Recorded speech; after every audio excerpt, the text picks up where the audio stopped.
প্রতিদিন একঘেয়ে আর রুই কাতলা খেতে ভালো লাগছে না। তাই বলেছিলাম আজকে বাজারে যদি রুই কাতলা থাকে তাহলে বাড়িতে আর মাছ আনবে না। তারপর দেখি ও বাজার থেকে নিয়ে আসলো বোয়াল মাছ।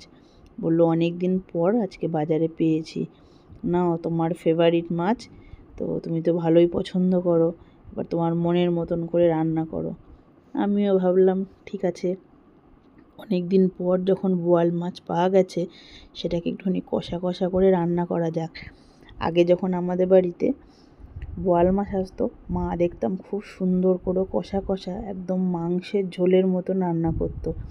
ওটা তুমি মাছ খাচ্ছ না মাংস বোঝাই যেত না।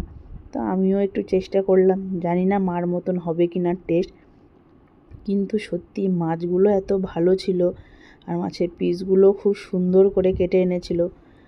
আর রান্না করতে করতেই তো আমার মনে হচ্ছে জিভে জল চলে আসছে, আর এত সুন্দর গন্ধ আর এই রকম ঝোল। কে কে খেতে চাও ঝটপট চলে আসো আমার বাড়িতে।